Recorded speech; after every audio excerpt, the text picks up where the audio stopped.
నమస్తే, welcome to BCN news. నేను విజయలక్ష్మి. ముందుగా ముఖ్యాంశాలు. బలులు, రక్తాభిషేకాలు, రప్పారప్పాలు వైసీపీ తత్వమన్న మంత్రి అనగాని సత్యప్రసాద్. ఇలాంటి సైకో తత్వాన్ని సహించేది లేదని హెచ్చరిక. ఎన్టీఆర్ పేరును వాడుకుంటూ చంద్రబాబు ప్రజల దృష్టిని మళ్లించే ప్రయత్నం చేస్తున్నారు. విమర్శలు గుప్పించిన వైసీపీ మాజీ ఎమ్మెల్యే టీజేఆర్ సుధాకర్ బాబు. కాకినాడ నగరాన్ని సమస్యల రహిత నగరంగా తీర్చిదిద్దేందుకు ప్రజలు సహకరించాలి. పిలుపునిచ్చిన నగరపాలక సంస్థ ఇన్ఛార్జ్ కమిషనర్ సత్యనారాయణ. మేడారంలో ఆధునీకరించిన గద్దెలను ప్రారంభించిన రేవంత్ రెడ్డి. కుటుంబ సభ్యులతో కలిసి వనదేవతలు సమ్మక్క సారమ్మలకు పూజలు చేసిన ముఖ్యమంత్రి. బలులు, రక్తాభిషేకాలు, రప్పారప్పాలు వైసీపీ తత్వమని, ఇలాంటి సైకో తత్వాన్ని సహించేది లేదని మంత్రి అనగాని సత్యప్రసాద్ హెచ్చరించారు. సంక్రాంతి పండుగను అందరూ ప్రశాంతంగా జరుపుకుంటుంటే ఆ ప్రశాంతతను భగ్నం చేయడానికి వైసీపీ నాయకులు సిద్దమయ్యారని విమర్శించారు. ప్రజలు గాలిపటాలు ఎగరేసుకుంటుంటే వైసీపీ వారు బీసీ నాయకుల తలలు ఎగరేసే కార్యక్రమంలో ఉన్నారని మండిపడ్డారు. తుని నియోజకవర్గంలో లాలం బంగారయ్యని ఘోరంగా హత్య చేశారని, పల్నాడులో రెండు వర్గాల నడుమ గొడవను శవరాజకీయం చేస్తున్నారని విమర్శించారు. అందరికీ నమస్కారం. ఈరోజు సంక్రాంతి పండుగను రాష్ట్ర వ్యాప్తంగా ప్రజలందరూ కూడా ఒక ఆనందోత్సవాలతో ఒక వైబ్రెంట్ మూడ్లో జరుపుకుని వారి యొక్క దినచర్యలకు వెళ్తూ ఉన్నారు. అయితే వైసీపీ నేతలు మాత్రం ఏదైతే ప్రశాంతత వాతావరణం ఉందో దాన్ని చెడగొట్టాలని వారి యొక్క సైకో తత్వాన్ని మళ్ళా కూడా చూపిస్తూ ఉన్నారు. ఎందుకంటే సైకో పోవాలి, సైకిల్ రావాలి అని చెప్పేసి రాష్ట్రంలో పెద్ద ఎత్తున యుద్ధం జరిగింది 2024 ఎన్నికల్లో. ఎప్పుడు లేని 93% మ్యాండేట్ ఇచ్చి ఈరోజు ఒక మంచి ప్రజాహిత కోరుకున్నటువంటి నాయకుడు ముఖ్యమంత్రిగా పెట్టుకుని అభివృద్ధి, సంక్షేమం రెండు కళ్ళుగా భావించి అభివృద్ధిని పీక్స్కి తీసుకెళ్తూ, ఎందుకంటే రాష్ట్రాన్ని పునర్నిర్మించాలి కాబట్టి దానికి ఎంతో కృషి చేసి ఎంతో పెట్టుబడులు తీసుకురావాలనే లక్ష్యంతో ఎన్నో కార్యక్రమాలు చేస్తూ ఈరోజు కూడా దావోస్ కూడా అంటే కంటిన్యూస్ ప్రోగ్రామ్స్ ఉన్నప్పటికి కూడా ఏదైతే రాష్ట్రానికి లబ్ధి జరుగుతుందో అది తెచ్చి తీర్చాలి, రాష్ట్రాన్ని అగ్రస్థానం తీసుకెళ్ళి తపంతో పనిచేస్తున్నటువంటి కూటమి ప్రభుత్వానికి దెబ్బతీసే విధంగా. ఎందుకంటే సంక్రాంతిలో అందరూ కూడా గాలిపటాలు ఎగరేస్తూ ఉంటారు. ఈ యొక్క సైకో నాయకులు వెనకబడిన వర్గాలు తలకాయలు ఎగిరేసే విధంగా ఈ యొక్క కార్యక్రమాలు చేస్తూ ఉన్నాం. ఎందుకంటే మనం చూస్తూ ఉన్నాం, తుని నియోజకవర్గం నిన్న చూసాం మనం, లాలం బంగారయ్య అనే వ్యక్తి, వెనకబడిన వర్గానికి చెందినటువంటి వ్యక్తి, అతని అతి ఘోరంగా అతి కిరాతకంగా చంపటం అంటే ఈ రాష్ట్రంలో వారికి ఉన్న సైకోతత్వానికి అంటే పాలన పోయింది, ఈ రాష్ట్రం సుభిక్షంగా ఉంది, దాన్ని కూడా దెబ్బతీసే విధంగా ఈ యొక్క కార్యక్రమాలు చేస్తాం, భయభ్రాంతులు చేస్తూ ఉన్నారు. మొన్న కూడా మనం చూసాం, పల్నాడులో కూడా రెండు వర్గాల మధ్యలో ఉన్నటువంటి గొడవని అందరి మీద రుద్ది దాని శవ రాజకీయాలు. గతంలో చరిత్ర నుంచి కూడా మనం చూస్తుంటాం, 1924లో వారి హయాంలో కూడా ఎంతమంది బడుగు బలహీన వర్గాలని వాళ్ళు హతమార్చారు. చంద్రయ్య అవ్వచ్చు, అమర్నాథ్ గౌడ్ అవ్వచ్చు, అట్లా చెప్పుకుంటూ పోతే ఎంతోమంది బడుగు బలహీన వర్గాలు అలాగే దళితులు కూడా ఉన్నారు. ఇది మనం చెప్పింది కాదు, ఎస్ఆర్బి రిపోర్ట్లోనే మనకి దాదాపుగా 700 మందికి వాళ్ళు హత్య చేశారని చెప్పేసి కూడా మనకి చెప్పారు.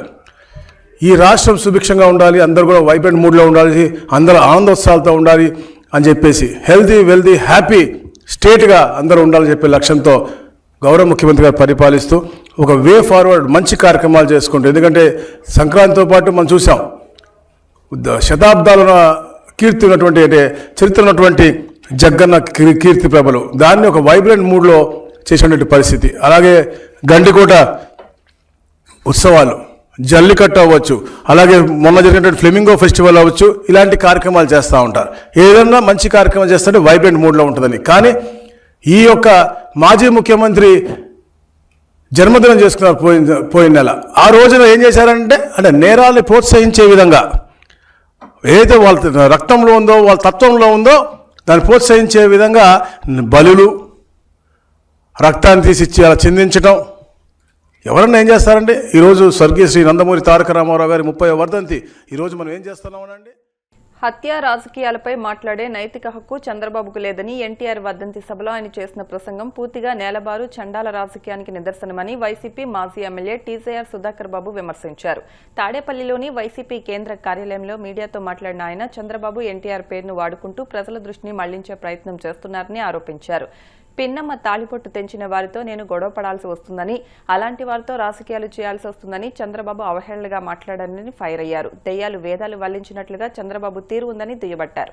ఎన్టీఆర్ గారి మీద చంద్రబాబు నాయుడు గారు చాలా ప్రేమని చూపిస్తున్నాడు.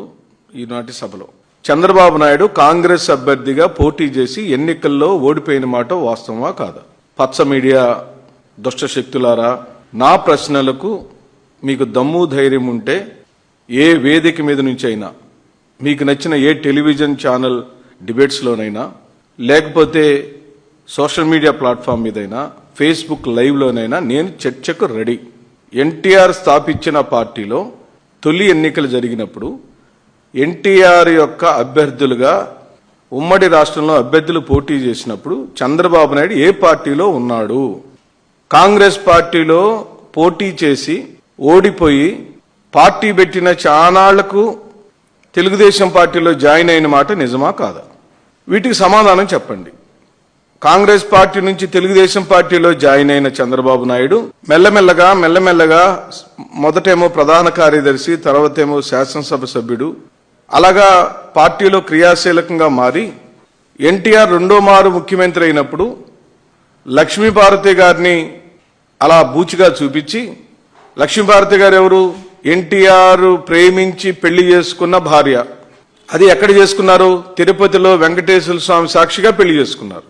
దానికి సాక్ష్యం ఎవరు? ఈ రోజు బ్రతికున్న మోహన్ బాబు గారు.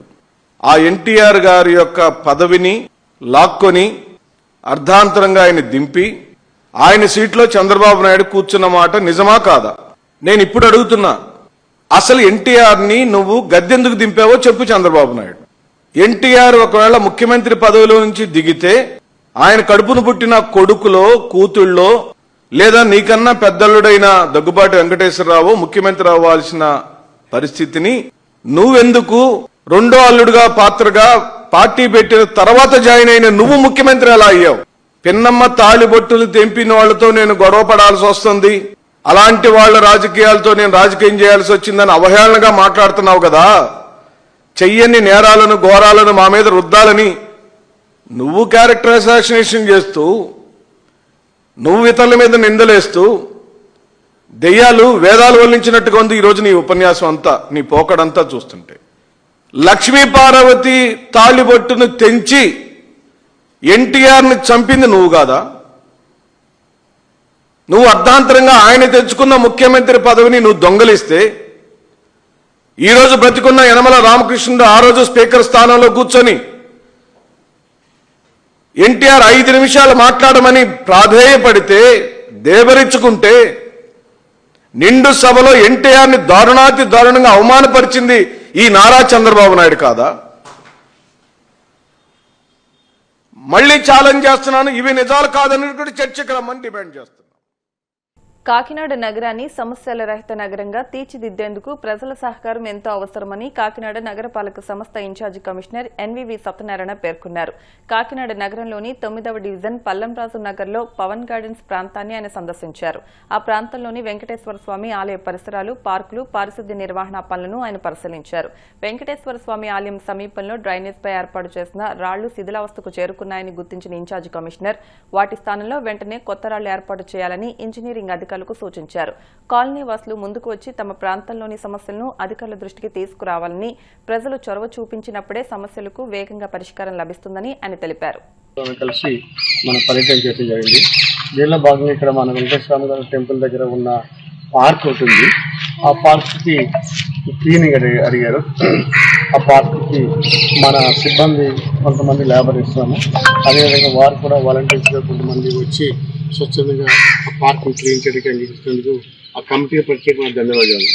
అదేవిధంగా ప్రతి చోట కూడా అంటే మనకి చాలా పార్కులు ఉన్నాయి. కొన్ని చోట్ల మనకి డ్యూటీ మేకప్ ఫండ్స్ కొన్ని చోట్ల ఇంకా మనం మెయింటైన్ చేయట్లేదు. కొంతవరకు ఎవరైతే కొంత ఉదార స్వభావాలు ఉన్నారో వారికి సర్వీస్ చేసుకుని మేము కూడా దానికి కోఆర్డినేట్ చేసుకుని కొన్ని మనం తొందరగా చేయడానికి అవకాశం ఉంది. ఇప్పుడు అలాగే ఈ విధంగా మరి ముందుకు వచ్చేందుకు ఆ కమిటీ కూడా ప్రత్యేకమైన ధన్యవాదాలు. ఆ డ్రైన్స్ క్లీనింగ్ సంబంధించి ఇక్కడ మనం పలమనేరు నగర్లో ఈ చివరిలో ఉన్న మెయిన్ రోడ్లో ఉన్న ఈ డ్రైన్స్ కూడా మనం పరిశీలించడం జరిగింది. ఈ పండుగ వర్షాన్ని 3 రోజులు పండుగ సెలవులు రావడంతో కొంత డ్రైన్ క్లీనింగ్ లేదని ఫిర్యాదు రావడం జరిగింది. ఇప్పుడు వెంటనే మన మున్సిపల్ హెల్త్ ఆఫీసర్ గారిని ఇన్స్ట్రక్ట్ చేయడం జరిగింది. ఇక్కడ ఏదైతే ఈ డ్రైన్లు అనుకుని ఉన్నాయో అన్నీ కూడా క్లీన్ చేయడానికి, అదేవిధంగా పేరు చెత్తనంతా కూడా రిమూవ్ చేయడానికి యాక్షన్ తీసుకున్నాం. ముందుగా మనకి సంక్రాంతి 3 రోజులు కూడా రోడ్డు పైన భోగి మంటలు వేయటం వల్ల కూడా కొంత దురదగా ఉన్నది.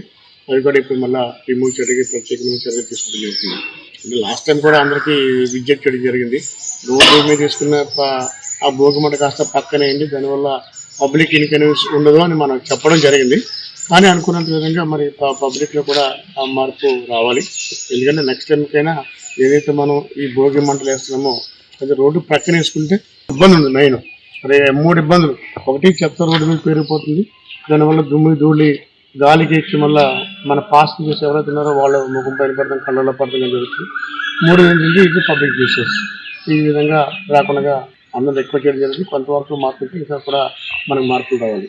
అదేవిధంగా ఇప్పుడు ఇక్కడ ఈ స్ట్రీట్ లైట్స్ కూడా కొన్ని చోట్ల ఎలాగైతే మనకి చిన్న కంప్లైంట్లు ఉన్నాయి. ఇప్పుడు మళ్ళీ స్ట్రీట్ లైట్ కూడా మనం పరిశీలించడం జరిగింది. అక్కడ మీరే చూసే స్వయంగా అమ్మని కూడా లాస్ట్ టైం ఎలాగపోవడం వాస్తవం మనం వచ్చి బాగు చేశారు. ఇప్పుడు స్ట్రీట్ లైట్ వెళ్తున్నాయని చెప్పడం జరిగింది. అదేవిధంగా డ్రింకింగ్ వాటర్ మీరే చూస్తారు. డ్రింకింగ్ వాటర్ కూడా మనం టెస్ట్ చేస్తాము. డ్రింకింగ్ వాటర్ ఈ ప్రాంతంలో ఎక్కడ కూడా సీపేజ్ వాటర్ ఏమీ లేదు. డ్రింకింగ్ వాటర్ మంచి డ్రింకింగ్ వాటరే 1.0 mm ఉండే విధంగా, క్లోరినేషన్ ఉండే విధంగా మనం డ్రింకింగ్ వాటర్ టెస్ట్ చేసాము. 6 గుడ్ డ్రింకింగ్ వాటర్స్ కమింగ్. ఈ రోడ్డు సేఫ్టీనెస్లో భాగంగా అక్కడ చిన్న డ్రైన్ పైన ఉన్న కవరింగ్ కప్స్ విరిగిపోయినాయి చెప్పారు. అది కూడా ఇప్పుడు ఏఈ గారు ఇక్కడ ఉన్నారు, వారితో కూడా చెప్పడం జరిగింది. దానిపైన కూడా మనం చర్య తీసుకోవడం జరుగుతుంది. ఇది ముఖ్యంగా ఈ క్లీన్ మన వాళ్ళు కూడా door to door garbage collection ఎలాగుంది అంటే తడి చెత్త పొడి చెత్త ఇస్తున్నారు లేదని కూడా అడగడం జరిగింది. తడి చెత్త పొడి చెత్త డైలీ వచ్చి తీసుకుంటున్నారండి. The express satisfaction. సో ఇక్కడ మనకి అందరికీ కూడా ఏంటంటే కొంచెం బిగ్ సిటీ కావడం, అదేవిధంగా కొన్ని సిబ్బంది కొరత కూడా ఉంటుంది. సిబ్బంది కొరతగా సమన్వయం చేసుకుంటూ ఈ కాకినాడని కొన్ని సమస్యలని ఈ విధంగా తీర్చిదిద్దడానికి ప్రజల సహకారం చాలా అవసరం. ముఖ్యంగా శానిటైజేషన్లో, అదేవిధంగా చిన్న రోడ్డు మరమ్మతులు కూడా ఇక్కడక్కడ ఉన్నవి. అవి కూడా మనం తగిన చర్యలు తీసుకోవడానికి తీసుకోవడం. బాపట్ల జిల్లాలో టీడీపీ నేతల దాడిలో గాయపడిన వైసీపీ కార్యకర్తలను పరామర్శించడానికి వేమూరు నియోజకవర్గ సమన్వయకర్త వరికుటి అశోక్ బాబు వెళ్తుండగా పోలీసులు అడ్డుకున్నారు. ఈ సందర్భంగా ఆయన మాట్లాడుతూ దాడికి పాల్పడిన టీడీపీ గూండాలు అరెస్టు చేయకపోగా బాధితులను పరామర్శించడానికి కూడా అనుమతించకపోవడం దుర్మార్గమన్నారు.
ఇప్పుడు కాసేపు ప్రకటనలు.